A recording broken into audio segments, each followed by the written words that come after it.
subhanallah. uh,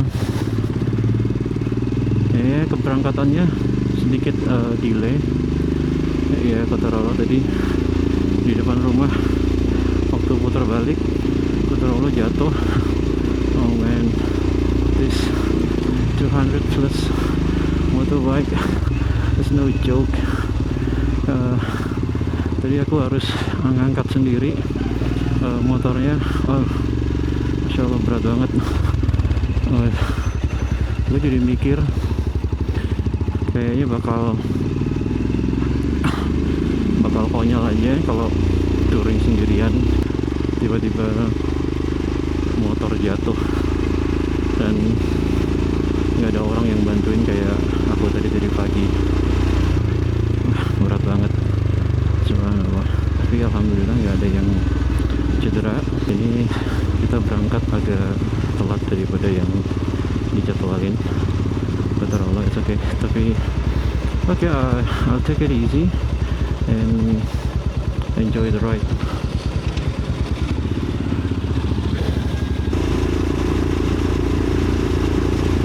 Kemarin aku baru ganti handlebar. Jadi handlebar ini sebelumnya dari OEM nya pertama kali kita coba touring waktu itu ke Gunung Puntang ya bareng teman-teman. Kita visit Berg Coffee. Oh yeah, you should try that one. The coffee is great, the location is super great, and lokasinya ya, eksotik banget. Bagus kalau buat nongkrong. Di situ juga ada camping ground. Jadi kemarin kita camping di dekatnya coffee shopnya. Awalnya 500 kilo ke Gunung Puntang dari Jakarta. Itu yang aku rasain, pergelangan tangan sakit banget ya. Trip ke atau lagi jalan dalam kota pun juga masih kerasa sakit setelah diotak-atik. Kemudian tentu si Gala Jess, cobain deh pakai handlebarnya Suzuki TS. It's not expensive loh, cuma 165.000 kalau nggak salah. Terus waktu ganti itu ya instantly rasanya oke. nggak sakit, nemuin fittingnya juga gampang ya. Awalnya sih nggak ada rencana untuk upgrade atau ganti handlebar, cuma waktu dibawa off-road agak berat ya ininya, handlingnya. Bukan karena handlebar pastinya, mungkin yang paling utama adalah dari shock breakernya. Mungkin dipikir-pikir untuk ganti atau otak-atik shock breaker depan kayaknya nanti aja deh. Toh juga aku masuk ke jalur off jarang-jarang banget ya kan. Oke, akhirnya coba reset untuk handlebar. Pilihan utama sih pastinya melihat untuk handlebar untuk enduro atau untuk cross ya, untuk dirt bike di brand rental atau Pro Taper. Lalu beberapa hari yang lalu awalnya sih cuman mau iseng-iseng aja nanya, oke guys, itu peringatan banget, jangan pernah iseng-iseng ke toko ke toko motor atau ke toko apparel aksesoris motor. No, it's a really bad idea. Jadi awalnya cuma lihat nanya-nanya di MSD, nanya apa sih opsi handlebar untuk diameter yang kecil, yang 22 mili atau 7/8 inch. Akhirnya ada beberapa opsi kemarin dari Pro Taper maupun dari rental. Karena aku punya pengalaman agak sulit kemarin adjustment TS ya. Enggak sulit-sulit banget sih, tapi sebenarnya males lah untuk cari-cari fitting lagi gitu setelah dari TS gitu. Jadi tetap benchmarknya nggak jauh-jauh dari apa yang udah aku punya di motor.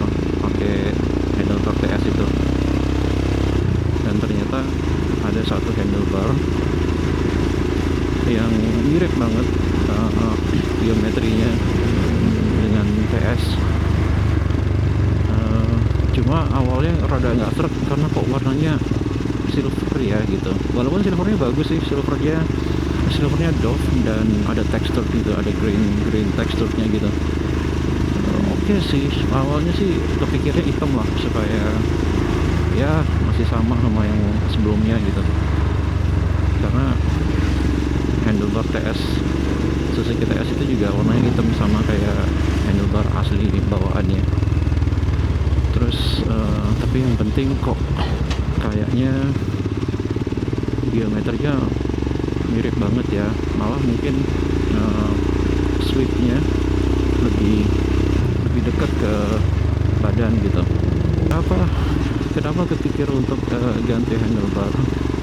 Karena yang pertama aku coba cari handlebar yang lebih ringan dan ternyata handlebar yang aku beli ini, aku beli rental karena prototyper nggak ada yang mirip dengan geometri TS sebelumnya. Jadi handlebar yang kayak begini nih itu ringan banget, jauh banget sama handlebar sebelumnya yang Suzuki TS. Ya pastilah ya, Suzuki TS itu ternyata kan bahannya kan besi ya, dibandingin dengan rental. Yang rental memang bahannya aluminium, ringan, dan dia jauh lebih fleksibel pastinya. Nah ini yang harapannya nanti pada saat ketemu jalur-jalur yang off-road itu dia bisa ngebantuin flexnya dari benturan-benturan atau ancaman-ancaman pada saat kita jalan di jalur-jalur yang rusak gitu. Anyway, to be honest, akunya aja sih gatel pengen belanja. Ya Mas Galang sampai geleng-geleng. Setelah nyobain handlebar rental ini tipenya rental Honda 4Trax 250. Nggak tahu apa itu maksudnya, apakah itu tipenya atau untuk motor Honda. Tapi yang jelas dia sweepnya lebih ke dalam, sweepnya lebih dekat ke badan, dan risernya dari klem ke atas ini itu lebih tinggi sedikit daripada handlebar TS yang sebelumnya. Dan ternyata baru pertama kali pasang sepertinya sih nggak perlu di adjust lagi. Ini positioningnya udah enak banget, jauh lebih relax ya, panjangnya pun dari kiri ke kanan juga kurang lebih mirip dengan TS, jadi adjustmentnya nggak terlalu banyak hopefully. Makanya touring kali ini sebenarnya trial juga, apakah fittingnya udah oke atau masih harus ada adjustment. We'll see. Kalau misalnya dari bahu atau dari tangan-tangan yang sakit, berarti harus ada adjustment lagi.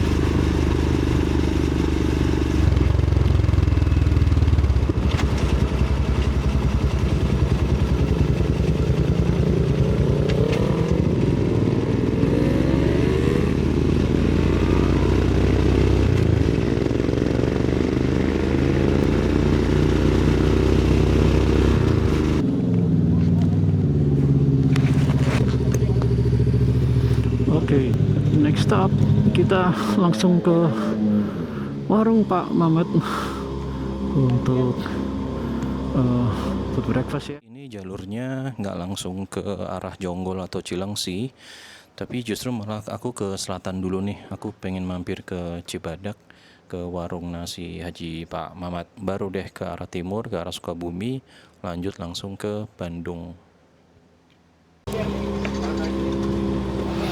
So we're going now.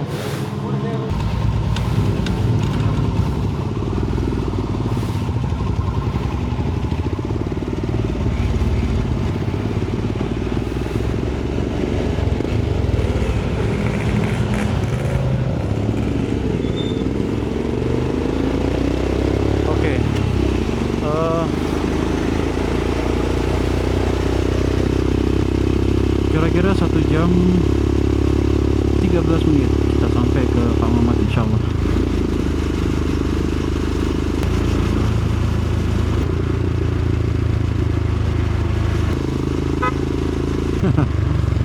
That's my new horn. Itu arogan mandi lumpur, nyebur ke lumpur, dan aku lupa cabut klakson yang sebelumnya, karena klakson sebelumnya sebenarnya nggak waterproof ya, jadi ya lupa cabut, udah kadung nyebur ke kubangan, nyebur ke lumpur pula, langsung rusak gitu sound.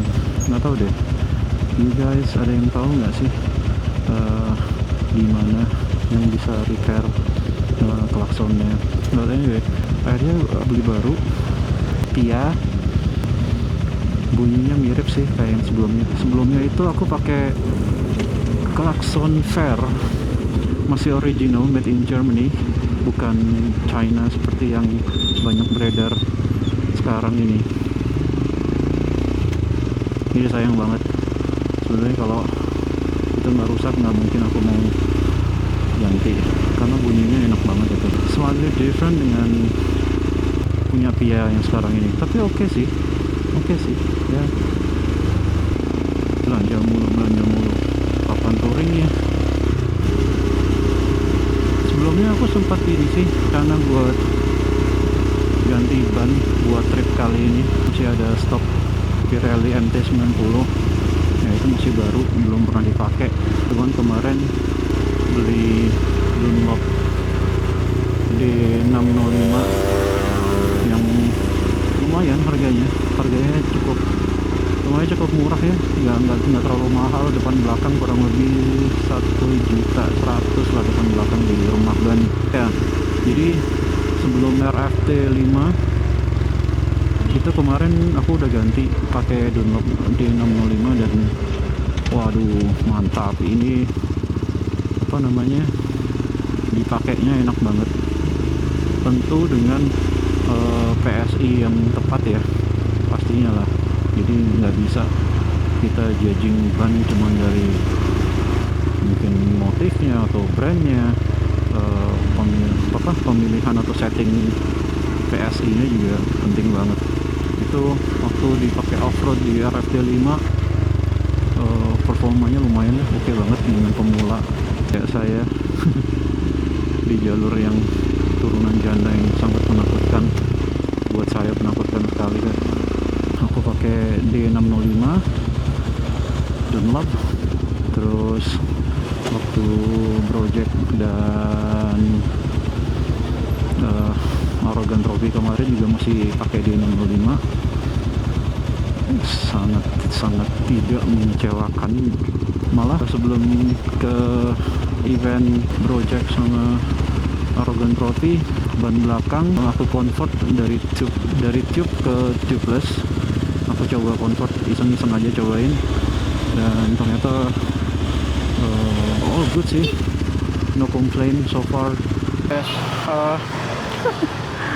Gue nggak bayangin ya gimana sih itu motovlogger niat banget berarti mereka ya, salut gue. Ribet banget tadi barusan, baterainya habis, terus tiba-tiba mic-nya ada yang nggak connect, jadi harus cek sana sini lagi. Oke, salut banget buat motovlogger yang istiqomah. Oke, it's time to go. Here we go again. Bismillah.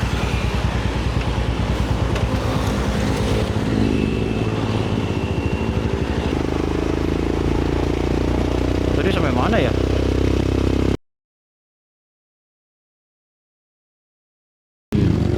Tadi sampai oh ya, ngomongin HT. Kenapa LHT itu reliable banget? Nah, itu dia punya longer wheelbase daripada sepeda-sepeda biasanya. Kemudian bottom bracketnya juga rendah. Materialnya dari chromoly steel, jadi dia lebih nimble, tapi tetap sturdy, itu enak banget buat touring. Lagian itu sepeda berat banget. Dengan setup yang aku punya aja beratnya udah sekitar 17 kiloan ya. Jadi nggak tahu kenapa kok aku demen gitu loh main sepeda itu, tapi jadinya malah jadi berat gitu. Yes, ini juga nih motor nih. Ini motor berat kosongnya aja udah 200 kilo. Terus tiba-tiba gua harus nambahin GPS bar, aku harus nambahin engine guard, kemudian side rack, belum lagi box. Wah, itu main berat banget. Tapi ya oke sih. So far sih ya pastinya sih kalau bisa lebih ringan pasti akan lebih baik sih, ya kan. Soalnya kalau misalnya tiba-tiba jatuh kayak tadi pagi aku jatuh, itu ngangkatnya setengah mati deh itu ngangkatnya. Bisa kali ini tadi itu 250 kilo 250 kilo men, aku nge-gym aja nggak pernah ngangkat segitu ya. Jadi gitu, kalau yang touring pakai sepedanya pun juga sepeda berat, dan tampilannya sepedanya pun juga mungkin sebagian orang nggak terlalu menarik, tapi ya I don't know, buat aku LHT itu desainnya cakep sih, klasiknya itu kerasa banget gitu. Gitu juga pertimbangan kenapa pilih motor ini. Ya dulu inget naik sepeda di arah yang sama seperti ini. Wah gila itu ya, bete banget tuh sama angkot-angkot. Ini kan jalannya rolling naik gitu. Kalau naik sepeda tiba-tiba kita dipotong sama angkot dan angkotnya berhenti di depan kita, wah itu kalau naik sepeda lebih nyakitin sih. Dan singkat cerita sampai akhirnya aku kebelet banget punya motor touring, punya motor adventure. Soalnya pertama mungkin ya pengennya sih pengen touring bisa lebih jauh, nggak terlalu banyak bawa tenaga. Emang bener sih, tapi tetap kameranya dongak. Lanjut ya, harapannya kalau naik motor jarak yang ditempuh bisa lebih jauh, nggak terlalu capek. Tapi kok ya motornya berat ya, itu loh bikin ngilu kalau lagi jatuh. Kalau lagi berbanyak sama temen sih nggak masalah, kalau lagi sendirian duh ampun deh, itu knalpot bagus kagak, terus apa gitu esensinya. Oh jadi cocok ya, balik lagi lah a lot of distraction.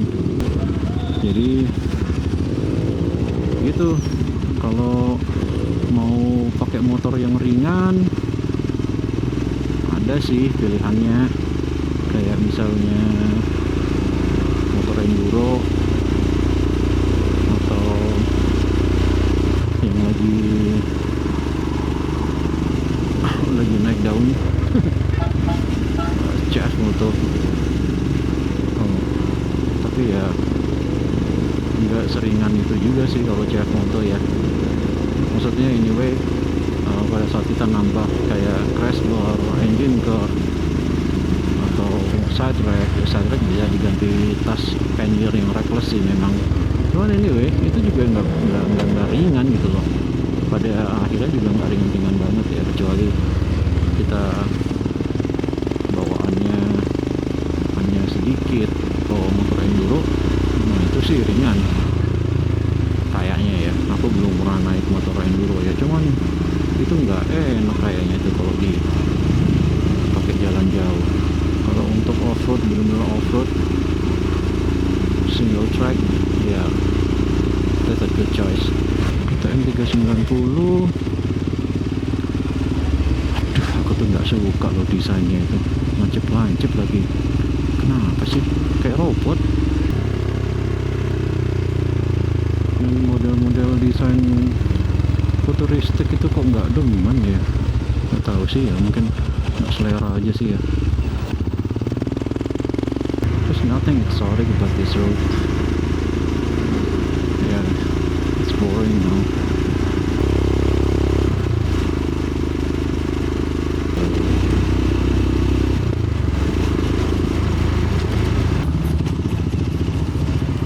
Oke, dikit lagi sampai akhirnya.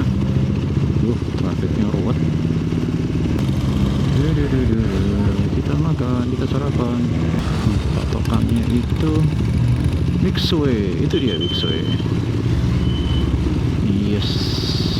Oke, buka-buka jual ya.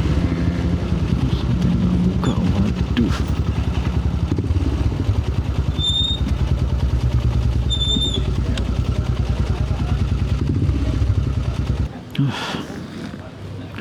Alhamdulillah, akhirnya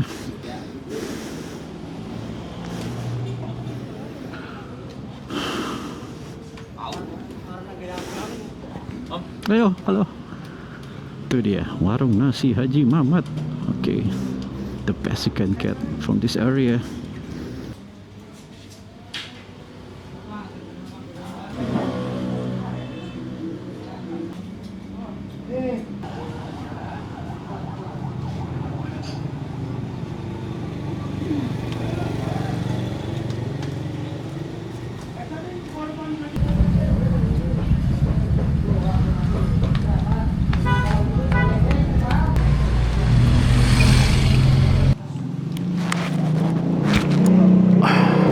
Oke, let's get going. Ini sekitar hampir 4 jam nyampe Bandung. Oke, let's get ready. Bismillah. Oke, aku udah nyampe. Jadi tadi udah pesen lunch sambil nungguin Mas Gilang nih. Ya insya Allah sih, insya Allah nanti meetingnya lancar.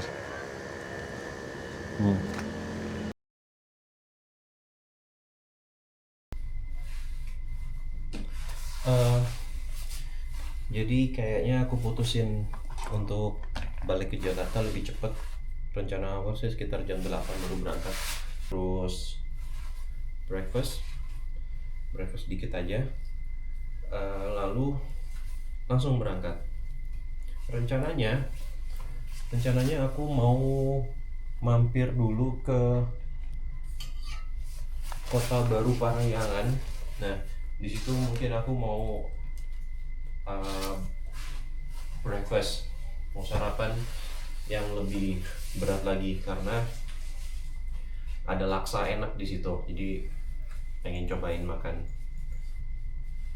Cuman nggak tahu deh udah buka atau belum.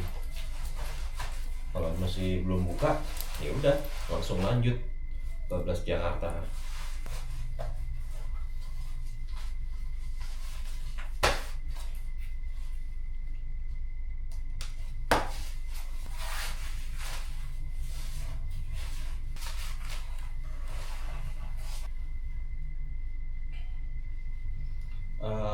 Hari ini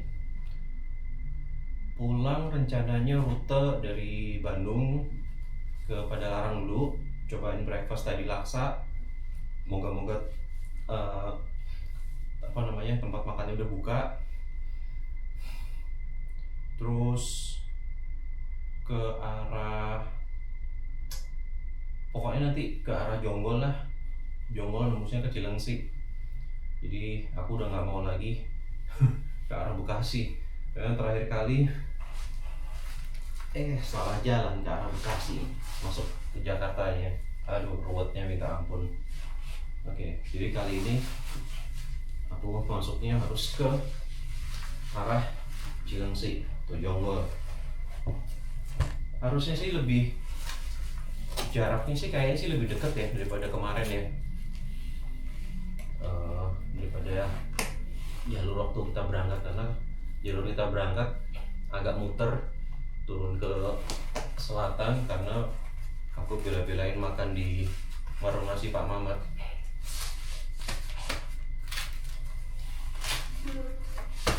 Okay. I'm good to go. Itu 98 ya Pak? Ternyata breakfastnya berat. Lupa aku kalau nanti bakal makan laksa, tapi ya nggak apa-apa deh. Hai, halo. Sekarang udah siap-siap untuk balik. Ternyata dari sini ke KBP itu cuman ya nggak sampai sejam lah, 45 menitan lah kira-kira. Kok rasanya feelingku sih mungkin restorannya belum buka ya. Anyway, tapi juga masih kenyang ya. Jadi kayaknya sih change plan lagi. Langsung aja directly ke Jakarta, langsung pulang. Aduh, kalau udah touring begini ya seneng. Tapi kalau udah jauh dari rumah itu kok ya pengen pulang, kangen sama anak-anak ya. Wes, repot lah. Oke, kita perjalanan ke Jakarta kurang lebih 4,5 jam. All set. Bismillah.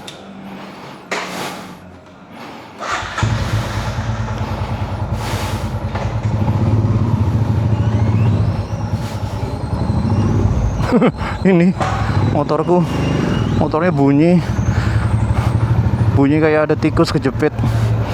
Kayaknya kemarin habis mandi lumpur, masuk kubangan, harus dibersihin swing arm sama as rodanya. Is it the right way? Oke. Kali ini kita kalem-kalem aja, pelan-pelan aja, enjoy the ride. menikmati Bandung di pagi hari naik motor, which is my first time.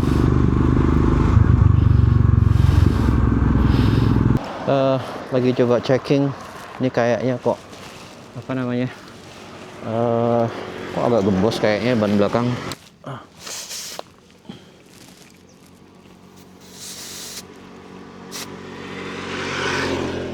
Oh no, it's okay, all good. Alhamdulillah, kirain gembos. Ini kita sekarang udah sampai mana ya? Ini kayaknya mendekati Cianjur deh mungkin.